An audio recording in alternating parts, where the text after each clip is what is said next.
Okay, we got our head painted. We let it dry. So now we're going to start highlighting it, and I'm going to start with the teeth.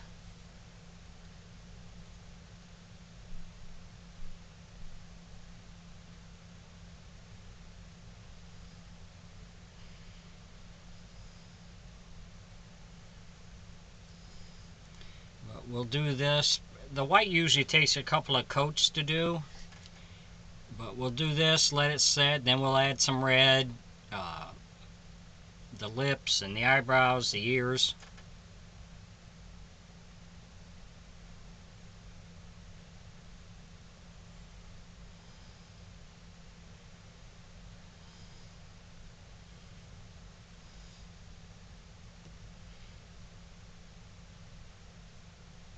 So if you enjoy my videos, please like and subscribe on my YouTube page. I'd appreciate it.